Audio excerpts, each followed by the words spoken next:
Welcome back. The Iranian president has given his approval for talks with the U.S. in Turkey this week, but he is also warning the U.S. and the Trump administration no more threats. Joining us now is foreign policy expert Harley Lippman to discuss this at greater length. Thanks for joining us this afternoon.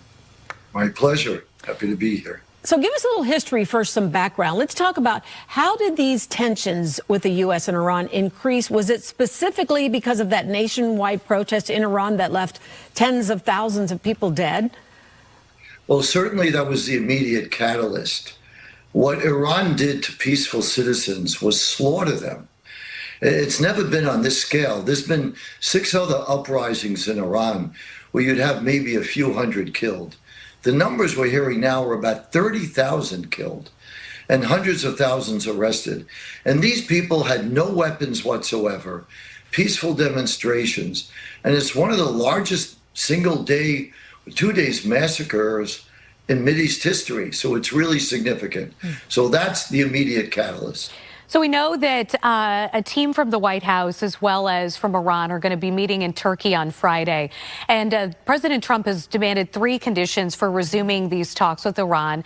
They include zero enrichment of uranium, limits on Tehran's ballistic missile program, and ending its support for regional proxies, which I know have been an issue for Israel and for U.S. troops based in the area. Can you talk a little bit about the conditions for these talks?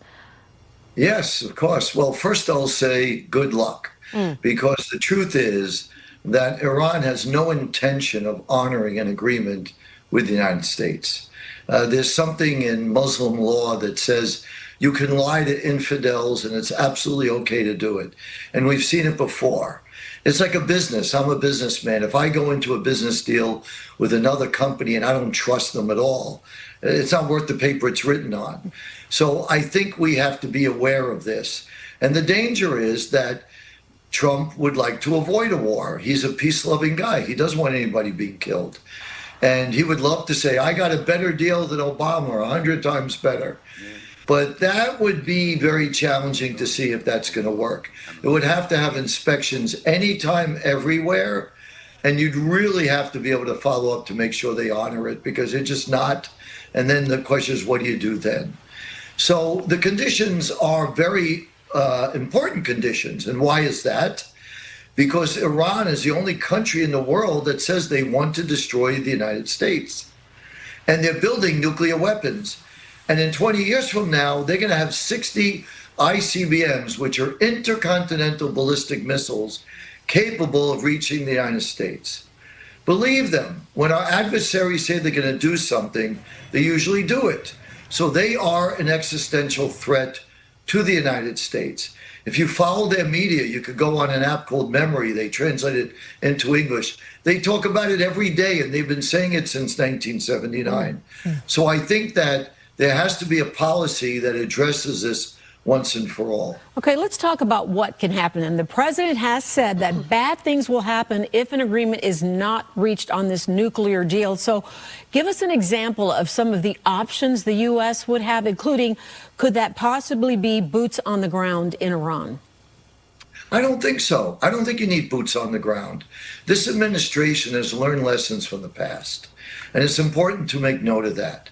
That when you show weakness, the enemy makes war. You get war with weakness. Look at Obama. Obama was weak. Russia invaded Crimea. Biden was weak.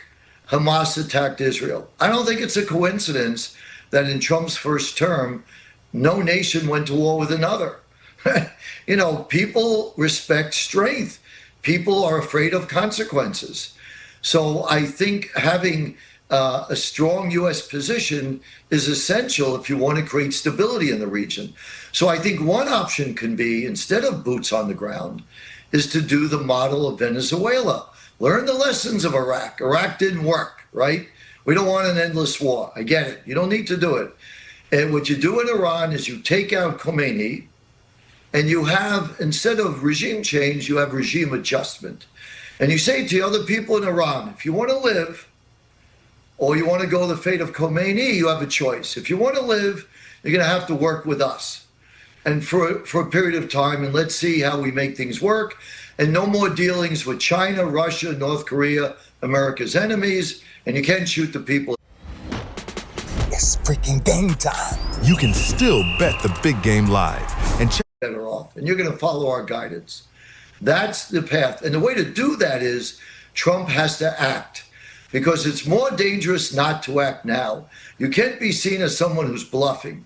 You know, he assembled one of the most powerful forces the world has ever seen around Iran. If we don't do anything, that will create conflict and war, because they'll see America as a paper tiger. So the recommendations are, there's a detailed list of their command and control centers, and they could easily take them out. What's amazing about the American military today is that they can literally take out the entire armed forces of any small or mid-sized nation almost overnight. So you don't need boots on the ground. That's fascinating. Harley, thanks so much for joining us. We'll see what shakes out here with these talks on Friday and maybe circle back with you. Thank you again. My pleasure.